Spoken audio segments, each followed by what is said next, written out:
né? Então, abra sua Bíblia no livro de Êxodo, capítulo 3, versículo 4. Êxodo 3, 4 diz assim a palavra do Senhor. E vendo o Senhor Deus que se virava para lá ver, bradou Deus a ele no meio da sarça e diz: Moisés, Moisés. E ele disse: Eis-me aqui, eis-me aqui. Queridos, deixa eu explicar algo muito interessante dentro disso que nós acabamos de ler sobre a chamada de Moisés. Mas antes da gente entrar dentro do contexto que nós acabamos de ler, eu quero falar sobre um pouquinho sobre chamada. Tem muitas pessoas que ainda não entenderam sobre a chamada, tem muitas pessoas que ainda não entenderam sobre o que é um chamado. Nós precisamos aprender e entender que existem 3 tipos de chamados. Tem o chamado individual, tem o chamado universal e tem o chamado que não é de Deus, né? Então a gente precisa entender que tem esses 3 tipos de chamado. O chamado universal, quando você vê na passagem do Êxodo, quando Deus envia Moisés ao Egito para libertar o povo, que há mais ou menos 430 anos estava escravo, cativo, nas mãos de Faraó, um Faraó que não conheceu a José, e então esse povo ficou 430 anos aproximadamente escravos, não é? E aí a gente percebe uma chamada para o povo, uma chamada universal, que é sair da terra. Você vai ver o contexto, você vai ler o texto todo dessa passagem de Êxodo. O povo saiu da terra, Deus falou que eles iriam sair da terra do Egito. Para qual propósito? Eles iriam sair para adorar a Deus. Então essa é uma chamada universal, uma chamada para todos os hebreus que estavam ali no Egito, né, escravo no Egito. E então Deus chama eles para sair do Egito, mas não somente sair do Egito por sair, mas também para adorar ao Senhor, onde que eles estivessem, no deserto ou até mesmo na terra prometida. Então existe essa chamada para toda pessoa, existe essa chamada para todo crente, toda pessoa, todo cristão, ele tem uma chamada, tem um chamado. Qual que é o chamado de todo cristão? Adorar a Deus, servir a Deus. Segundo chamado é o chamado individual. A gente precisa entender isso também, que é o chamado individual. O que é isso? É chamado para fazer um determinado trabalho, é chamado para exercer um ministério, é chamado para ir em algum lugar. Então, esse chamado individual para uma pessoa, Deus chama ele para exercer um trabalho, uma função na obra, né? Uma chamada ministerial para ser um obreiro, alguém que está ali, que vai acrescentar na obra do Senhor. Né? Não existe nenhuma chamada individual para si mesmo. O problema de muitas pessoas é que elas acreditam que existe uma chamada individual, porque Deus me chamou. Então Deus tem um propósito na minha vida. Olha, antes de Deus ter um propósito na nossa vida, Deus estabelece a nossa vida para cumprir o propósito dele.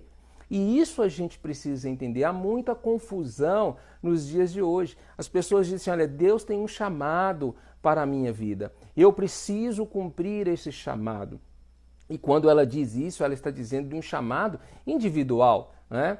E está errado dizer assim? Não, não está errado dizer assim. O problema é a compreensão desse chamado. Porque antes de Deus ter um chamado individual para a minha vida, muito mais é o propósito de Deus que vai me usar na obra dele, para cumprir esse propósito. Ou seja, o chamado individual na minha vida é para que eu possa cumprir um propósito de Deus. Não os meus propósitos ou as minhas vaidades, não para me ostentar cargo, títulos, posições. Não, todo chamado é para cumprir um propósito de Deus. E aqui está o chamado individual. Eu já vi muitas pessoas confundirem o chamado universal, que é um chamado para todos, não é? E esse chamado para todos, repito, é um chamado para todos adorarem a Deus, né? Entoar servir, e um chamado individual, que é um chamado para exercer um certo trabalho, uma atividade, um ministério, ou ir em algum lugar, né? Mas nós precisamos ter a compreensão que todo chamado não é um chamado para que eu que eu possa alimentar, né, o meu ego ou a minha vaidade. Todo chamado tem um propósito de Deus, né? Seja ele individual ou seja ele universal. E o terceiro chamado, que não é de Deus, é aquele chamado que na verdade é uma tentação para fazer que o homem peque. Então o homem, ele vai pecar, ele é tentado a pecar. Então muitas das vezes alguém diz assim, mas eu ouvi uma voz, eu fiz isso, aconteceu isso, para pecar. Então esse chamado não é de Deus. Deus não chama ninguém para o pecado. Deus não chama, não tem um chamado na vida de homem nenhum, na vida de mulher nenhum para pecado. Então existem essas três formas de pecado, melhor dizendo, existem essas três formas de chamado que eu acabei de dizer: o chamado universal, o chamado individual e o chamado que não é de Deus. E nós vemos na passagem de Êxodo, no capítulo 3, que Deus está chamando Moisés para um propósito específico, né? Para um propósito de Deus. Por que que Deus utiliza a sarça no versículo 2? Por que que Deus utiliza a sarça? Nesse chamado que Deus tem para a vida de Moisés, Deus utiliza a sarça. Deus utiliza por quê? Uma sarça naquela época era algo comum, era um arbusto comum, né? Havia muitas sarças naquela época, então era algo comum. E Deus usa a sarça, uma coisa tão pequena, tão comum, por quê?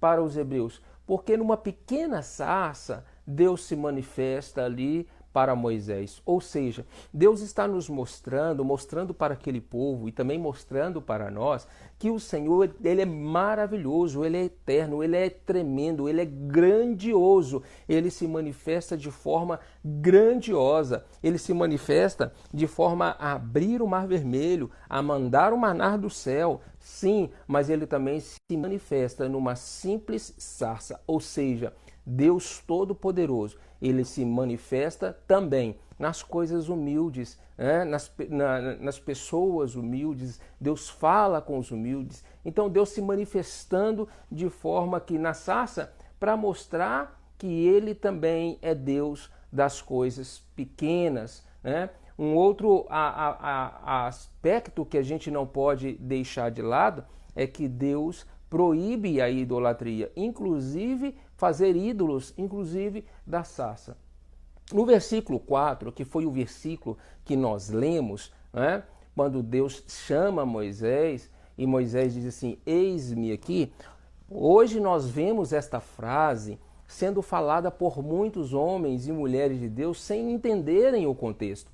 Toda vez que você ler na Bíblia a expressão dizendo eis-me aqui, preste atenção, anota isso daí. Olha como é importante, como é sério esta expressão eis-me aqui. Quantas das vezes as pessoas oram dizendo eis-me aqui, Senhor, cantam eis-me aqui, Senhor, estão dizendo eis-me aqui, mas essa expressão eis-me aqui, para nós que estamos aqui no português, na língua portuguesa, parece assim, Senhor, estou aqui, entendeu? Se o Senhor quiser me usar ou me ouvir ou a receber a minha adoração, eu estou aqui. Não é assim quando a gente entende o eis-me aqui, mas no original do hebraico, eis-me aqui quer dizer, estou pronto para cumprir o teu propósito. Olha só como é que mudou todo o sentido. Estou pronto. Dizer assim, toda vez que você ler, estar escrito na Bíblia, a expressão eis-me aqui está dizendo no original estou pronto para cumprir o teu propósito. Então quando Moisés fala com Deus, fala com Moisés e Moisés diz assim, eis-me aqui, na verdade Moisés queria dizer, Senhor, eu estou pronto para cumprir o propósito do Senhor na minha vida. Essa foi a chamada de Moisés. Então, quando o homem tem um chamado de Deus, Quando a mulher tem um chamado de Deus, ela entende, ou ela ou ele entende aquele chamado. Esse chamado não é para brigar com o seu líder, brigar com, muitas das vezes, quantos brigando aí com os pastores, seus pastores, não é? Por causa disso, por causa daquilo, por causa de um chamado, porque ainda não entenderam o que é ser chamado, não é? Então, quando Moisés foi chamado por Deus, ele diz assim: Senhor, eis-me aqui, ou seja, estou pronto para cumprir o teu propósito. Era o propósito de Deus, não era o propósito de Moisés. Nós não fomos chamados para cumprir o nosso propósito, mas nós somos chamados para cumprir o propósito de Deus. Deus tem um chamado universal para aquele povo lá no Egito. Qual que é o chamado universal? Para todos os homens e mulheres que estavam ali: vocês vão sair do Egito para se prostrar e me adorar, ainda que seja no deserto. A chamada é: me adore, me tenha como seu Senhor, me tenha como seu Deus, se prostre diante de mim, invoque o meu nome, me sirva. E todo Israel e todo o povo que estava no Egito teve esse chamado: vão sair do Egito para vocês me adorar, para vocês me servir, para vocês invocar o meu nome, para vocês me temerem. E esse é um chamado que Deus faz a muitas pessoas. Pena que muitos não entendem e não ouvem. Quando Deus chama Moisés para ir lá e ser uma ferramenta nas mãos do Senhor para livrar Israel das garras de Faraó, Moisés fala assim: Senhor, eu estou pronto para cumprir o teu propósito. Essa é a verdadeira chamada. Esse é o verdadeiro conceito de um chamado de um homem de Deus. Ele entende que aquele chamado para aquela obra, para aquele propósito, não é para fazer a vontade dele ou alimentar o seu ego ou a sua vaidade, mas é para cumprir a vontade e o propósito de Deus. Percebe? Então Moisés tem esse chamado. Ele diz: eis-me aqui, ou no hebraico, inene, né? Que é: estou pronto para servir, estou pronto para obedecer, estou pronto para cumprir o teu propósito. Então, quando Deus então conversa com Moisés lá naquele monte, um outro aspecto é que Deus manda Moisés tirar as sandálias dos pés, porque aquele lugar era lugar santo, ou seja, não era o lugar que era santo, era onde Deus está é santo. Porque muitos entendem que o lugar que Moisés pisava, a terra que ele pisava, se tornou santo. Não, mas ela estava santa porque Deus, a presença de Deus era real. Então a presença de Deus é real. E aí Deus fala com Moisés: tira essa sandália dos seus pés. Por que tirar a sandália dos pés? Deus está dizendo para Moisés o seguinte: tira todo o seu conhecimento, tudo aquilo que você conhece, tira tudo aquilo que você sabe, tira a sua teologia diante de mim, deixa eu te usar, Moisés, deixa eu te usar, tira todo o seu conhecimento. Deus não estava excluindo o conhecimento de Moisés, não. Deus não estava excluindo a teologia de Moisés, também não. Deus não estava excluindo a sabedoria de Moisés, mas Deus estava mostrando para Moisés que tudo aquilo que Moisés tinha como conhecimento, sabedoria, entendimento, ainda era insignificante diante do poder de Deus e da forma que Deus podia usá-lo. E aí Deus fala assim: olha, você precisa tirar isso, você precisa deixar que eu te use lá no Egito, você precisa permitir que eu use a tua vida para libertar o meu povo. Moisés passou, pessoal, 3 fases na vida dele. Preste atenção. 3 fases que Moisés passou na vida dele. Há 40 anos, Moisés permaneceu no Egito, pensando que era alguma coisa. Esses 40 anos que Moisés está no Egito, ele está lá como príncipe, né? Como um príncipe de Faraó. 40 anos que ele ficou ali, como recebendo todas as regalias de um rei, de um príncipe. Moisés estava ali pensando que era alguém. Depois que ele sai do Egito, ele vai para as terras de Moriá, onde ele conhece ali a sua esposa, o seu sogro, e permanece 40 anos ali nas terras de Moriá, junto com o seu sogro, que era sacerdote. Mas Moisés permanece nessa segunda fase da vida dele, descobrindo que ele não é ninguém. Então ele permanece na segunda vez, 40 anos, no deserto, junto com o seu sogro, descobrindo que ele não era ninguém. Depois ele sai e vai libertar o povo lá do Egito e permanece mais 40 anos com o povo pelo deserto, toda aquela passagem antes de entrar na terra de Canaã. E aí Moisés, nessa terceira fase, ele descobre que ele é uma pessoa, né, que seria usado por alguém. Olha as três fases da vida de Moisés. 40, 40 e 40. 40 anos pensando que era alguém, 40 anos achando que sabia tudo, que podia tudo, que deveria ser senhor e deveria receber todas as regalias.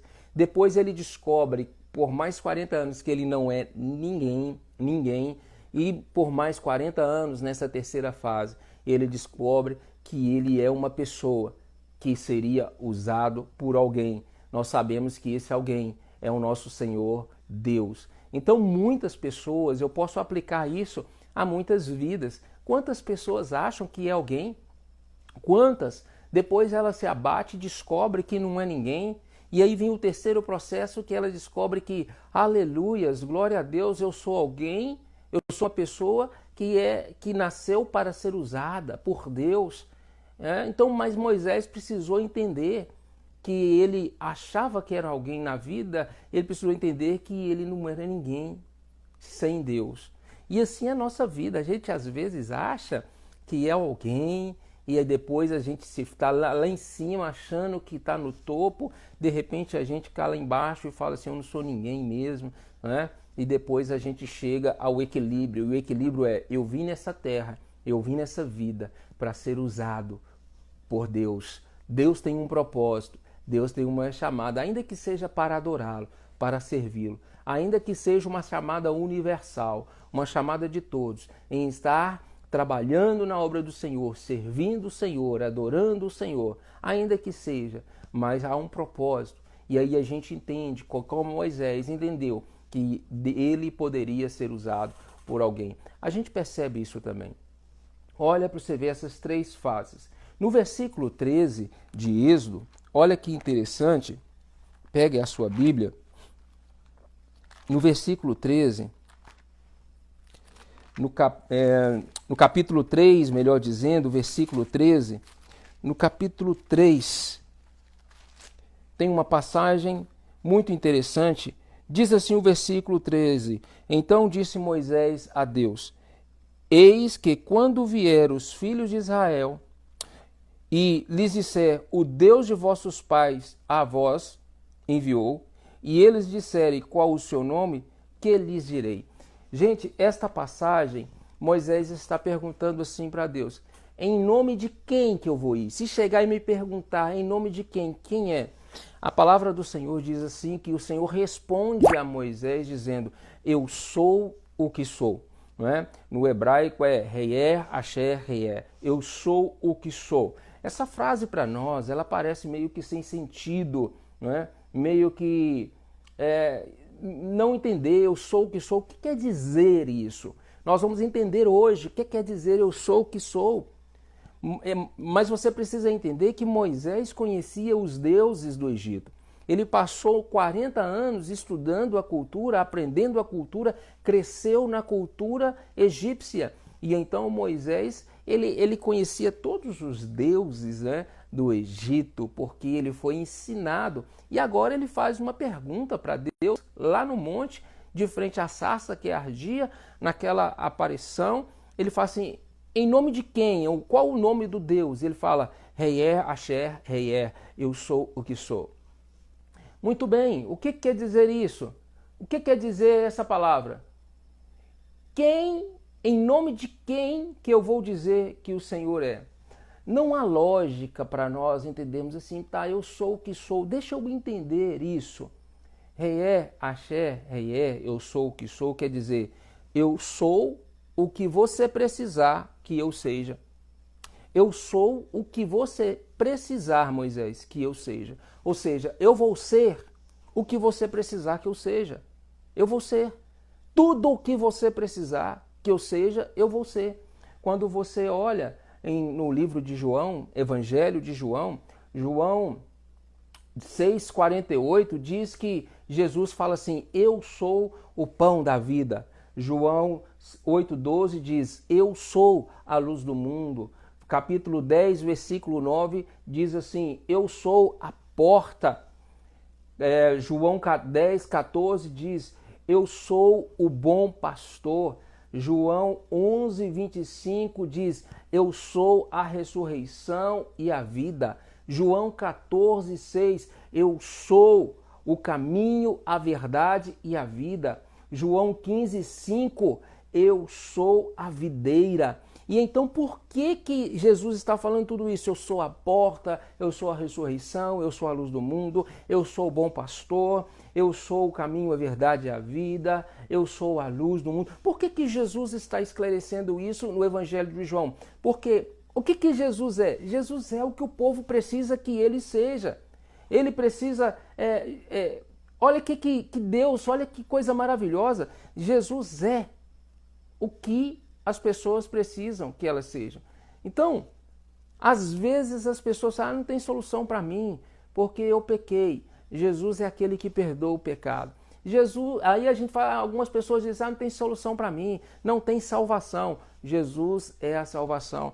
Não tem um caminho, eu não sei caminho que seguir. Jesus é o caminho. Mas qual que é a verdade? Tanta gente falando tanta coisa. Jesus é a verdade. Mas eu não sei o sentido da vida. Jesus, olha só, Jesus é a vida. Então eu sou Reé, Axé, Reé. Eu sou o que você precisar que eu seja. No Mar Vermelho, quando o mar estava fechado, Deus foi a porta que abre o mar. No deserto, ele foi o maná que caiu do céu. Olha só, no Novo Testamento, Jesus vem dizendo, eu sou a porta, eu sou a luz, eu sou a ressurreição, eu sou a vida, eu sou o pão do céu, eu sou o que você precisar que eu sou. É isso que está dizendo no Evangelho. Eu sou o que você precisar que eu sou. Eu sou a paz, né? Eu sou a paz deste mundo. Tem tanta gente vivendo atribulada, precisando de paz. Jesus, ele é a paz. Então, olha só, o chamado de Moisés também tinha um propósito. O chamado de Moisés não é apenas algo assim, só para tirar o povo, mas tinha um propósito. O chamado de Moisés, qual que era o propósito na vida de Moisés, na vida do povo hebreu que estava ali no Egito, na vida dos próprios egípcios? Qual que é o propósito? O propósito maior, o propósito é manifestar a glória de Deus, é manifestar como Deus é poderoso, é manifestar a glória do Senhor. Esse era um propósito bem maior, esse é um propósito muito mais do que aquilo que a gente possa imaginar. Havia um propósito, e o propósito era manifestar que há um Deus todo-poderoso, manifestar a glória do Senhor, manifestar o poder, manifestar a ação divina, manifestar o Deus que ouve o povo que clama. Quando você vai ler Crônica, né? Crônicas, se o meu povo que se chama pelo meu nome, se humilhar e ouvir e buscar a minha face, arrepender dos seus pecados, então eu ouvirei dos céus, perdoarei os seus pecados, sararei a sua terra, enfim, né? Então, para manifestar a glória de Deus, para manifestar o poder de Deus, para manifestar a essência do Senhor, também era um propósito de Deus na vida de Moisés, na vida do povo hebreu e na vida também daqueles egípcios que estavam ali. O chamado de Moisés também tinha esse propósito. E Moisés então disse, eis-me aqui, Senhor. Ou seja, estou pronto para cumprir o teu propósito. Muito mais do que uma chamada universal, muito mais do que uma chamada individual, nós precisamos entender que há um propósito maior. E essa chamada não é cumprir a nossa vaidade, não é um desejo pessoal, não é porque eu quero ser um obreiro para todo mundo ver que eu sou capaz. Não, a chamada é: Senhor, eu estou aqui para te servir, para te obedecer. Olha só, quantas pessoas têm títulos? Vou dar um exemplo. Quantas pessoas têm títulos? Quantas, né? E ostentam, e tem uma pessoa que tem um título ali, outro aqui, ostenta e chega todo arrumado e todo alinhado, todo bem vestido ou vestida, né? Mas tem aquele irmão que não tem título nenhum, mas está sempre junto, sempre é o primeiro a chegar, sempre é o último a esperar o pastor ir embora, ou o seu líder ir embora para casa, sempre é aquele que serve, sempre é aquele que está pronto, sempre é o primeiro a abençoar, sempre é o primeiro a estender a mão, sempre é aquela pessoa que não tem título nenhum, mas que quando precisa de algo, ele não precisa nem pedir, essa pessoa ela já toma posição, toma postura e humildemente vai lá e fala assim: pastor, eu estou aqui para ajudar o senhor, independente de qualquer coisa, e essa pessoa realmente ajuda. Aí chega um dia que o pastor precisa fazer uma viagem, precisa ir em algum lugar, o pastor precisa, por exemplo, ir em algum lugar importante, e o pastor vai levar alguém com ele para ele não ir sozinho. Quem você acha que esse pastor vai chamar? Quem você acha que esse líder vai chamar? Aquele que tem título, mas que não ajuda, que não serve? Ou aquele que não tem título, mas está sempre pronto para ajudar, para servir, para trabalhar na obra de Deus? Claro, gente, claro, obviamente que vai chamar esse que serve. E assim é na obra do Senhor. Tem gente que fala assim: pastor, mas a minha vida é atarefada, eu não tenho tempo. Hoje nós temos muitas justificativas que, na verdade, são muletas. E, na verdade, gente, Deus na Bíblia me mostra um homem ou uma mulher que Deus tenha um chamado que estava à toa. Na maioria das vezes, todos tinham suas funções, todos estavam trabalhando, todos já exerciam uma atividade, muitas das vezes sobrecarregado com a atividade secular que exercia, seja ela qual for. Todos estavam fazendo algum exercício, alguma atividade no dia a dia. E Deus fala assim: não, é você. E essa pessoa poderia dizer assim: mas eu já estou fazendo tanta coisa, já tem tanta coisa para fazer. Não é? Olha o exemplo de Pedro. Pedro estava pescando, ele estava trabalhando. Pedro trabalhava e estava trabalhando. E Jesus fala assim: não, vem Pedro, que eu vou te fazer pescadores de homens. Por que vai fazer pescador? Por que Jesus usou essa expressão pescador de homem? Porque a profissão de Pedro era ser pescador. E aquele encontro crucial com Cristo e com Pedro pela primeira vez, Pedro estava trabalhando. Pedro não estava à toa, né? Pedro estava trabalhando. E Jesus disse: não, vem, é você que eu quero, você que vem trabalhar. Então, a gente precisa entender: todo aquele que tem um chamado, todo aquele que é chamado, na maioria das vezes, é alguém que entendeu o chamado, que entendeu o propósito, que não é para servir a si mesmo, mas é para fazer o propósito de Deus, é para servir a Deus, é para trabalhar na obra de Deus, e sempre dizendo: eis-me aqui, ou seja, Senhor, estou pronto para cumprir o teu propósito, estou pronto para servir e obedecer. Isso é ser chamado. Isso é ser chamado, esse chamado individual, como o chamado de Moisés, né? Como o chamado de Moisés. Agora, pastor, como que eu sei que eu tenho um chamado? Olha, todos têm um chamado, todos têm.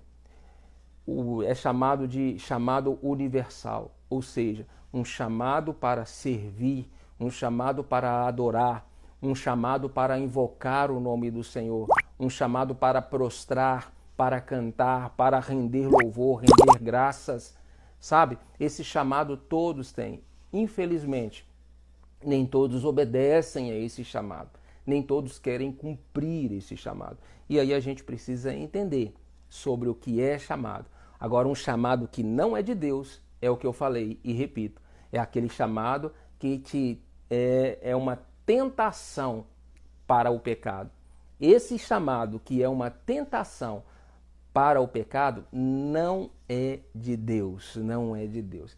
Então nós aprendemos aqui hoje sobre o chamado de Moisés. O chamado, o propósito do chamado, libertar o povo, para que o povo sirva ao Senhor no deserto ou na terra prometida. Um chamado de Deus para o povo, para tirar o povo das garras, da opressão de Faraó. Um chamado para adorar a Deus. Nós entendemos que Egito simboliza mundo, né? Na Bíblia, Egito simboliza mundo. E há um chamado do Evangelho de Jesus Cristo para as pessoas saírem do mundo e virem para Cristo, para cultuar, para adorar, para servir, para render graças. Ou seja, eu e você saímos da maldição do mundo para virmos para Cristo com um chamado universal: servir e obedecer. Servir e obedecer. Olha a importância desse chamado. Muitas pessoas têm conflitos com seus líderes, com seus pastores, dizendo que tem um chamado de Deus, dizendo que há uma promessa de Deus. E eu não estou duvidando desse chamado nem dessa promessa. Agora nós precisamos compreender que o que é chamado, qual o propósito do chamado, para que o chamado, isso aí precisa entender. O problema é que tem muitas pessoas que estão às cegas, recebem uma promessa, recebem têm a certeza e a convicção do chamado, mas não sabem para quê. E aí começam as guerras, começam as confusões, as brigas, por causa que não entende, não é? Por causa que não entende. Bom, pessoal, já tem 35 minutos que a gente está aqui. Eu espero que esta mensagem seja enriquecedora para o seu coração, para a sua vida. É uma mensagem muito interessante.